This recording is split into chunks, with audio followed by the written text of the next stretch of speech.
First of all, please subscribe to our page for more audiobooks. Thank you. How to Be Free by Joe Blow. Chapter 21. The Inner Child.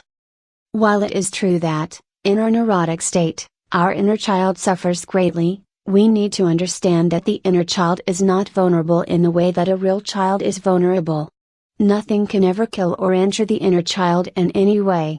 Our scars are a part of our neurotic ego. Our inner child, suffer as it may, can never be scarred. The essence of the inner child, or our original nature, is unconditional love. We are capable of feeling love that does not depend on the behavior or nature of the one loved. And this capacity is a function of our inner child. When we are neurotic, not understanding the nature of the inner child, it is easy for us to feel paranoid, to feel that the inner child judges us harshly for oppressing it. Once again, there is the phenomenon of projection. We can assume that the guilt that we feel, the lack of self-acceptance, has its origin in the inner child rather than in the fragility of the neurotic ego structure itself. And, in some cases, we may project aspects of our own state onto that which we have disowned and thus see the inner child as something evil and malicious. These phenomena account for a tendency in our society for some individuals to feel fear of children or a hostility towards them. Culturally, we have evil child horror movies such as The Omen which reflect this fear. And in religion, the concept of original sin projects our awareness of our own selfish nature onto the blank slate of the newborn child.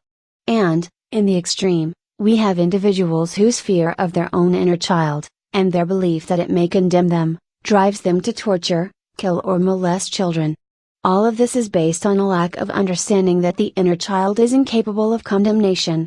Love is not unconditional if it carries with it any capacity for value judgment. Condemnation and value judgments are functions of the neurotic ego.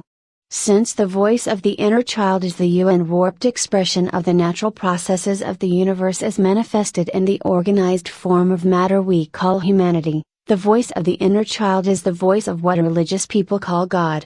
In the Christian religion, we can see this reflected in the concept that God tells us that we are sinful, that is selfish, but He loves us anyway. This is nothing more than what our own deepest self has been trying to tell us all along.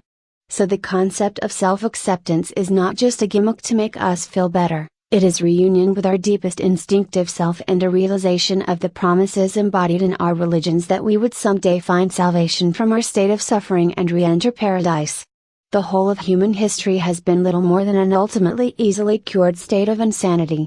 In the Christian religion, much that is said about the kingdom of heaven also applies to a non-neurotic global society.